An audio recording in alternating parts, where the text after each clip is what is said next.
Your observing presence is your eternal divine essence. It is largely unrecognized in the world. This I am essence is an energetic presence of aliveness, filtered through the temporary modification of a human body. Consciousness doesn't have a name. It's not thought. It's not a concept. It's not a body. It has nothing to do with the emotions. Social roles, your race, your ethnicity, your gender, your struggles. Does consciousness have a religion? Is consciousness a Buddhist? A Hindu? Is it a Jew? Is it a Muslim? Is it a Christian? Is it reggae? Is it Neo-Advaita? Does consciousness have a social or political agenda or a view? Is it confined within a culture or in a personal story? Is consciousness memories? Is it the past? Pure spirit is above and beyond. It transcends all concepts, roles. It is innameable. It is not an object. It is not a part of space or time. When you recognize that, you will see that everything that we experience in the world of objects, things, will no longer affect you in the way that it has. You will be wise enough not to fall under this hypnotic spell of losing your identity in these appearances, that which comes and goes. It becomes silly to over-identify or attach yourself to the passing dream of phenomenal things, because they are all manifestations of non-stuff. It is all existing within the timeless container of consciousness. Everything that you see around you is consciousness alone, diversifying itself in a strange play called life. With this sense of otherization, separation, to give the appearance of relationships. There is nothing more important to reawaken back to your formless eternal nature, the essence of who you truly are. It is important to make that your number one priority above all else. To access your God force, to own it, you must take responsibility that all that we see and perceive is a manifestation of our own creation. Nothing exists outside of consciousness. Everything that you behold, that you experience and perceive through your senses, are all emanations that come out of that single, indivisible awareness. Do not burn up your precious life energy by being consumed by the useless stress of compulsive overthinking. Attachment, through all wisdom traditions, tells us that it is the root of all suffering. Try to hold on to things that are impermanent, that are transient, but only create disillusionment and mental pain. Every fearful thought that you energetically bring attention to is not reality. It is important not to believe these things into existence, since you are source, since you are God. You have the freedom of creating the belief system of being a human, being powerless, not in control of your life, disconnected from the whole. And you will experience it as a result of that creation. As the saying goes, we are not human beings having a spiritual experience. We are spirit.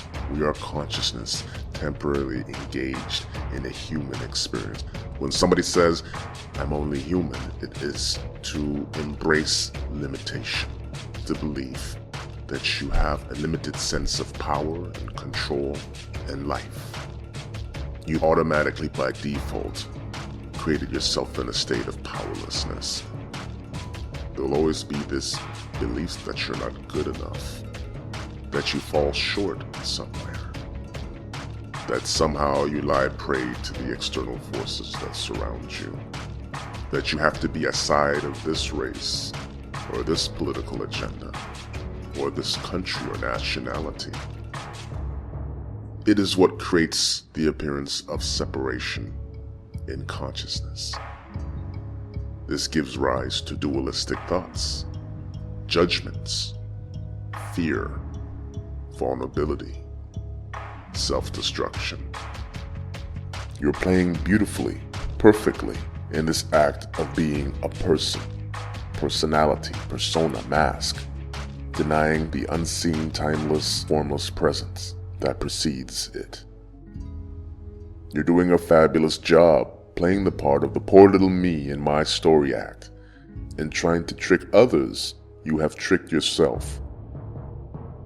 You have the power to manifest and bring any meaning or interpretation into existence, whether you see it positively or you see it negatively, as something that you can transcend or something that you're trapped into.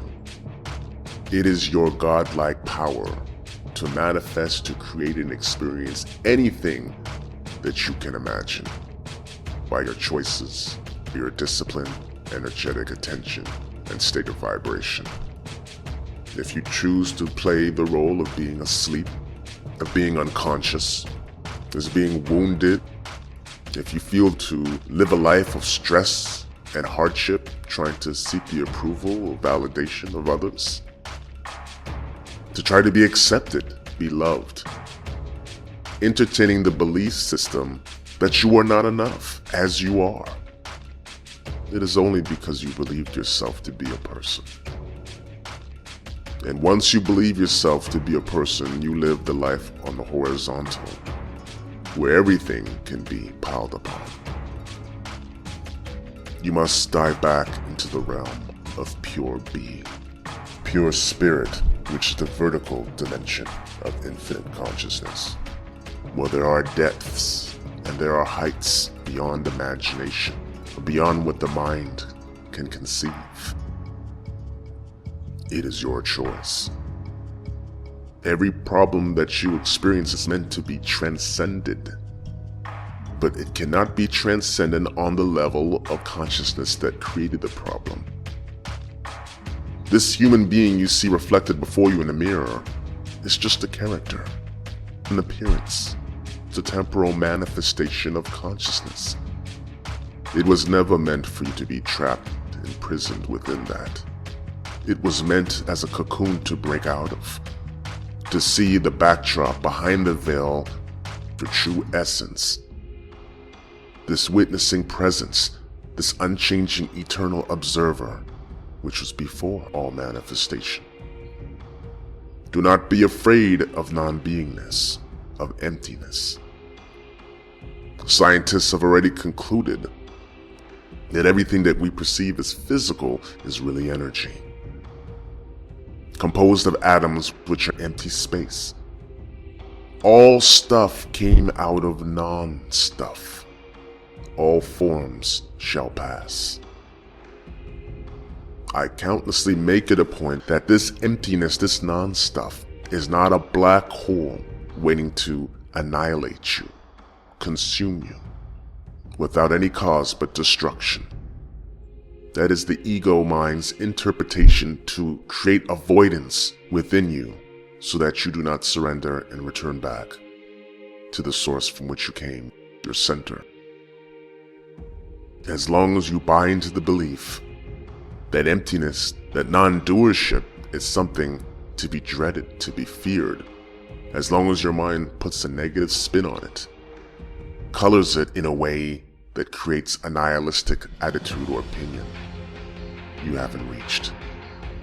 You allowed the mind to make the decision for you, out of fear to prevent you from moving into that place, for it appears to be the end of you. There can never be an end to you, because you are infinite, indestructible, but you have to pass through the threshold. You gotta make it on the other side. You have to embrace the gap or the space between thoughts, contents, belief structures. It's not there to annihilate you, it's there to annihilate everything that is not you. You are far more than just a belief or a concept.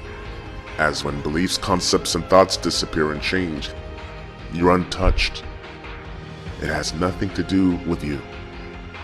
You are that which exists outside of the field of time. Nothing can harm who you truly are. Remind yourself always to embrace this fundamental truth. It is your freedom, it is your choice. And you can decide to postpone the inevitable as long as you feel you need to. But eventually you're going to have to be able to face the authenticity of your being. It's not a place to dread or fear. It's the home that you've never left, only in your mind dreamed of being away from. The jewel that you've always sought, that peace, that love, that silence, that bliss is your birthright.